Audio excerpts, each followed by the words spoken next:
Hey there. So I'm only going to be able to stick around for a short while tonight. I have a date with Molly. He and I have been doing on Tuesdays. We've been doing the Bench 2020, kind of a sequel to what we used to do back in Japan. I'm curious about the microphone. Is it better when it's like this? Just kind of doing a mic check. I know there's nobody out there, so you can't answer, but I'll try that when I'll listen to it later. So I hope today was a good day for everybody. It was a very productive day for me. I got so much work done today, and that always leaves me feeling good. Ralph Waldo Emerson once said that we feel, kind of relieved and energized, and to strain the term alive, when we do our work. What he was really referring to there was how the when we are disingenuous, another good term, we feel something's missing, something's lacking and wanting in our lives. But when we do our most genuine work, that's not the case. Emerson, of course, was referring not to work itself, but to our nature.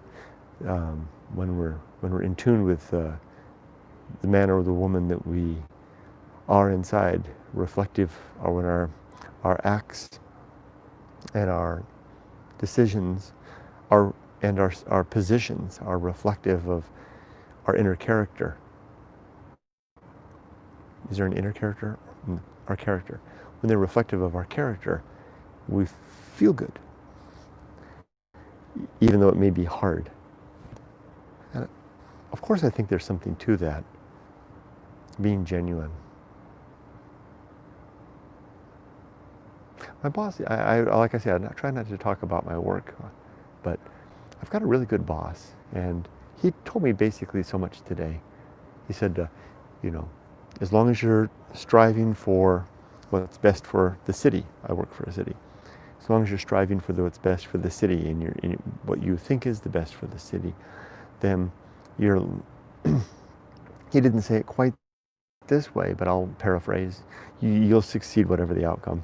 And I do believe that's true, and I thank him for that.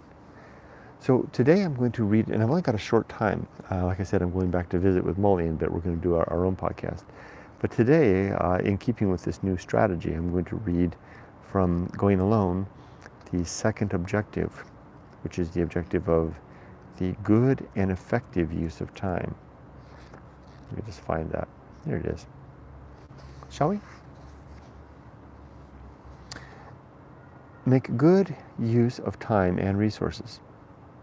To make good use of these few moments right now, and to dwell very little on past utilization, other than to use such memory to inform my judgment in the direction of improved forward progress. Let's stop for a second. Let's just think about that.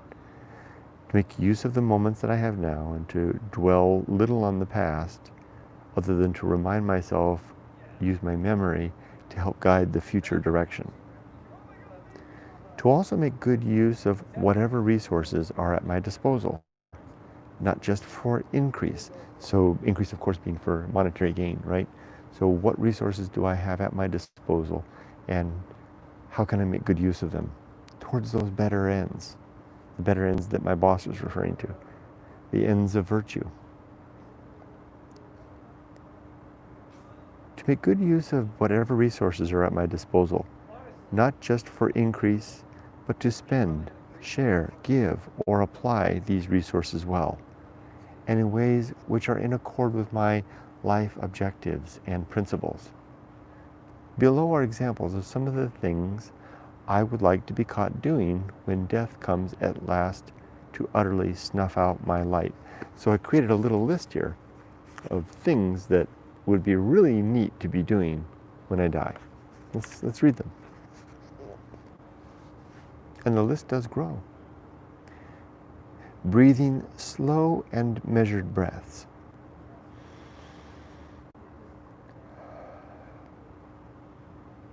Controlling my emotions.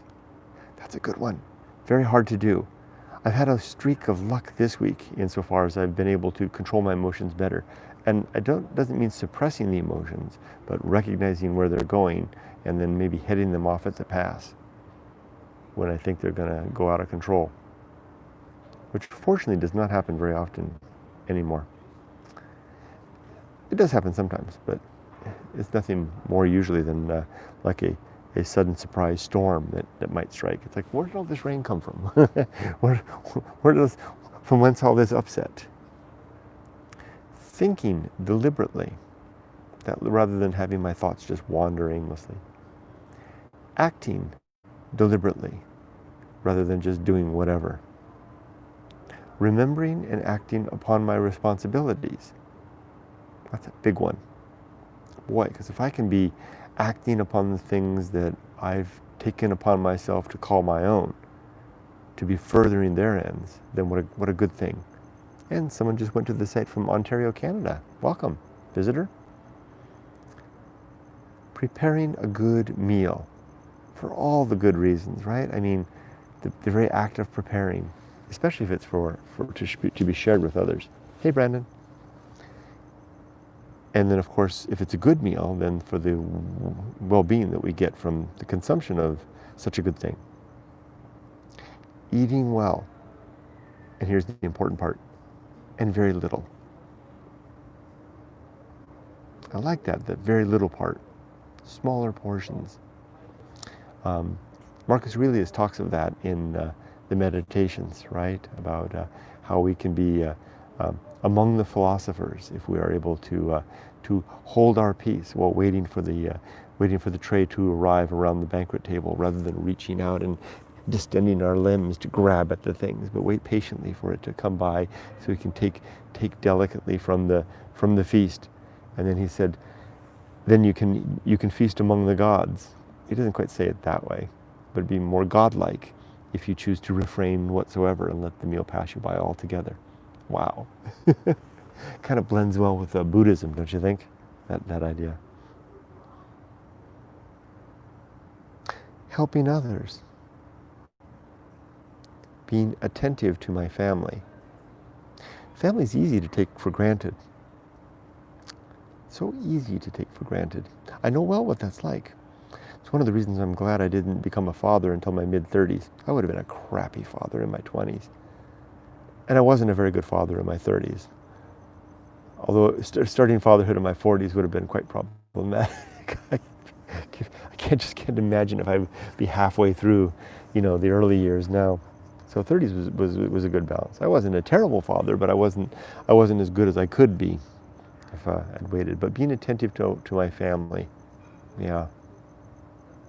I'm better now. I'm there, my first attention now. Doing a good job. Yeah, that's why I feel good tonight. I did a really good job today. I worked really hard today. Providing a good value to my employer. Providing good value to my employer. Yep, there's another one related to doing a good job. Learning something startlingly new. It's like, wow, what? The world really works like that? Not the way I thought? Wow. It comes later, but there's a piece about being wrong, discovering that I'm wrong. That's related to learning something new, sometimes. Reading an excellent book. Like right now, I'm reading War and Peace. What an excellent, excellent book. Every page is a good use of time. Isn't it amazing, though, to think that Dostoevsky wrote War and Peace, the first edition that he wrote, and then burned it utterly when he didn't like the story and and wrote it again? Can you just imagine what that must have been like? It's a big book. Memorizing poetry, which moves me. I don't do that enough, but I do love it when I do have a poem memorized and in my head. It's like having a secret jewel hidden away somewhere in the household that only you know where it is, and you can pull it out from time to time and gaze at it, although it costs you nothing other than your effort, and yields lifelong rewards and dividends in whenever we remember it.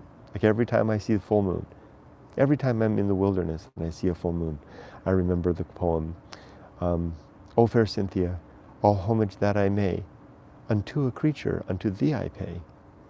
in lonesome wood to meet so kind a guide, to me's more worth than all the world beside. That's Sarah Kimball Knight, who was of the Puritan strain in New England, around about the 18th century. Wrote that poem while sojourning through New England in a midnight carriage, and feeling very lonely and scared in the night. And then seeing the aspect of the full moon, she penned that brief poem to remind her of the comfort that it brought of seeing that familiar face. Cynthia being an antique name that the moon did have. What do you call that? A moniker.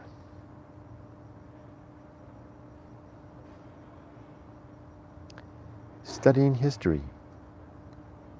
Imagining the future. Hey Tim, welcome from the Netherlands.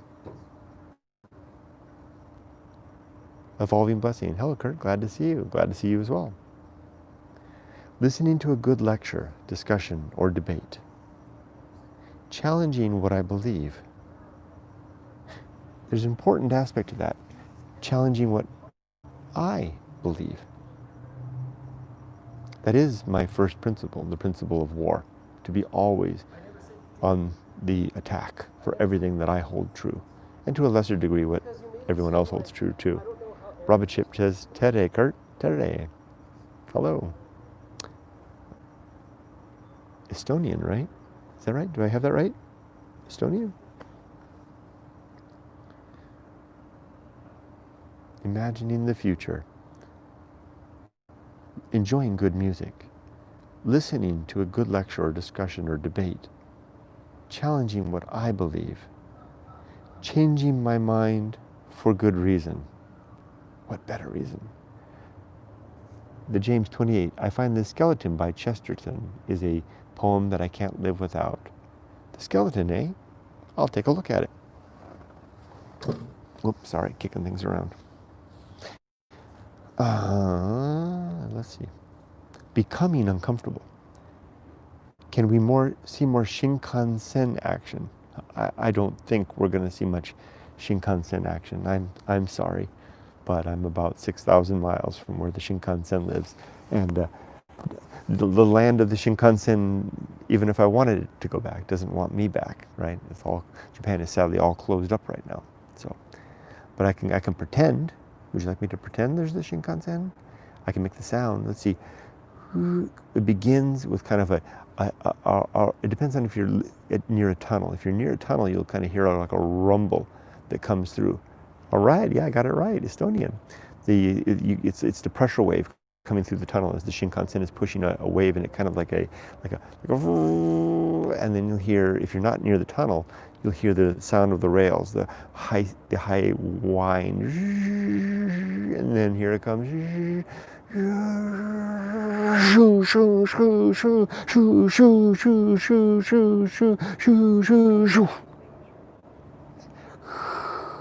And then it goes away. That's kind of how it goes. The Shinkansen is exactly a quarter mile long, so it's passed me so many times I can almost get it.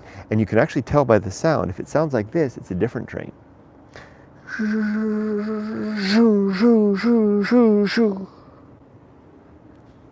Can anybody guess what Shinkansen that is? Journey Play says, it was cool. The motorcycle sound made me laugh. Cool. Rabbit Chip, just a quick hello to you. What's the time there, by the way? It's about 6:30-ish, I think. The alarm's about to go off. I'm going to go do a live with my friend Molly.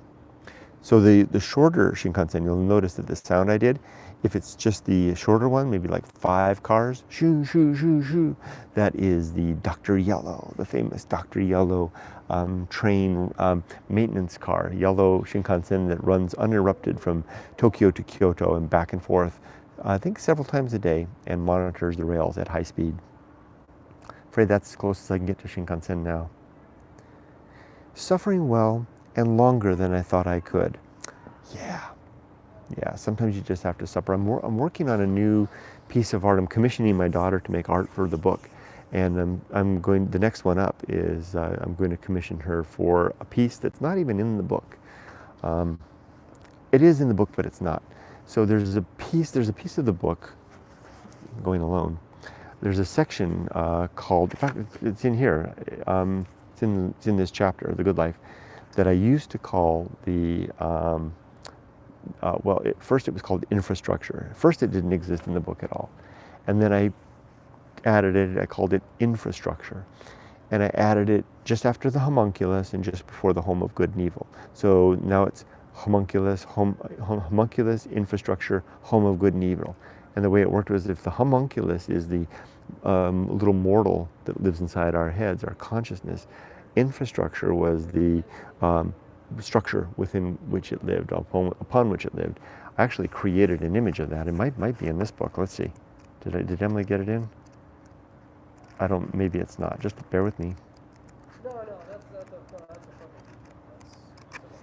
No, it's not in here. Anyway, so homunculus, the little mortal, the infrastructure was the place where it lived inside your head. Of course, it's just making all this up. And the home of good and evil is the catalog of right and wrong that the homunculus maintains. And I'd like to fancy it as written in chalk above the head of the homunculus, just like I write these principles and objectives in chalk and out of the bridge at Siberia. But I changed it. I changed the infrastructure to a different word because I began to envision it differently. I began, instead of seeing the homunculus's home as a cell within the brain, peering out through the eyes and listening through the ears, I began to see it more as like a sea stack, a small sea stack, a rock sticking out of the waves. Imagine out in the ocean, a little rock sticking up with waves churning about, right? With tide rising and falling and rising and falling. This looks kind of dirty, doesn't it?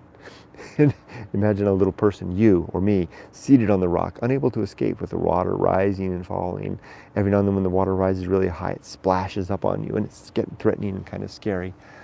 That's life in a way, in a nutshell.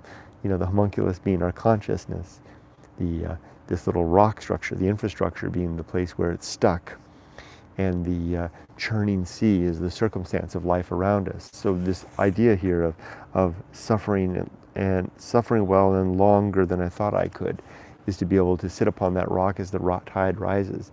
It looks dirty, as the tide rises, splashing me, threatening to wash me off, and despite the anxiety, managing to keep my wits about me. That's the goal. So then I realized that infrastructure wasn't quite the term I want, and so I decided to rename it, and I renamed it a very archaic, antique term. I call that now the anchor hold. The anchor hold comes from another archaic concept, the concept of the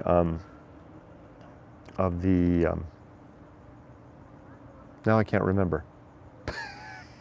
Hold on. Hashtag 56 years old. It is I can't remember. It'll come to me as soon as I stop the video. Anyway, back in the medieval times in Europe, there would be in the medieval churches, they would have a little cell, like walled in cell, and they would put something in there, anchorite. Anchorite? Yeah, anchorite. I think that's what it's called. Yeah. The anchorite was a person, typically a woman, who would be willingly walled up. Check it out, it's pretty interesting on the internet. Walled up in this little cell, and they would have a little tiny hole in the inside, on the inner edge of the chapel, called the squint, and they could squint out and watch the service. And they would have someone come and deliver their meals to them and take out the waste, and they would spend the rest of their lives in devotion to God. And it was typically women because the arenas of ecclesiastic solitude and devotion, monasteries and the like, were largely restricted to men. There were nunneries, of course, but it was mostly a man's game, right? This life, this devotion to God. But someone of means could make a contract to have themselves walled up against the church as an anchorite and be there. So that little cell is called an anchor hold.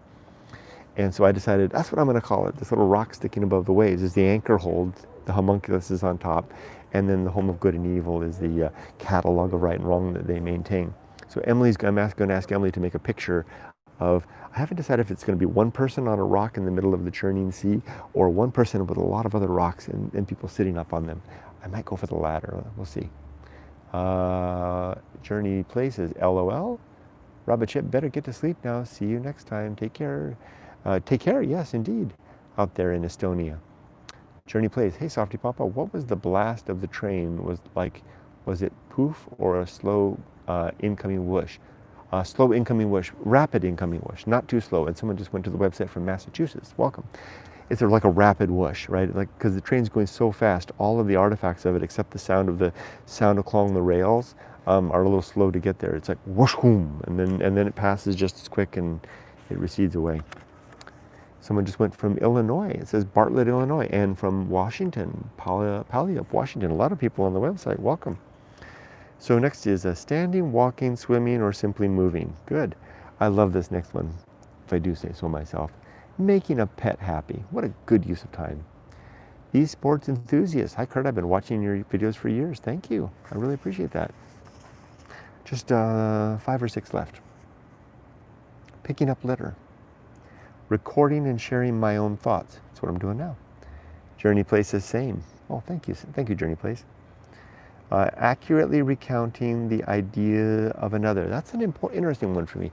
It's very important to me that I understand as best I can what other people are trying to tell me.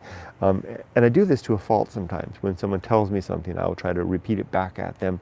I'm looking for their acquiescence that, or is that the right word? For their agreement that I get it, right? I do that to a fault actually at work. You know, people will tell me stuff, especially executives, and I'll repeat it back. And it's like, just take the fact and run with it, Kurt. But if I can relate back to you what you said, or then, because it harkens back to what my dad once said, you know, if I can learn to understand what people are saying, then that smooths out the communication stream. Sleeping deeply. Discovering I am wrong. I love it when that happens. Though I hate it. And remembering death. So those are my catalog of things that are a good and effective use of time. So anyway, I think I'm going to adjourn for now and go back to my little apartment and fire up the old StreamYard and get online with my friend Molly. So we'll be back on in just a moment with Jim, and he and I will talk away. All right. Talk to you all later. Be safe, but not too safe. Take care.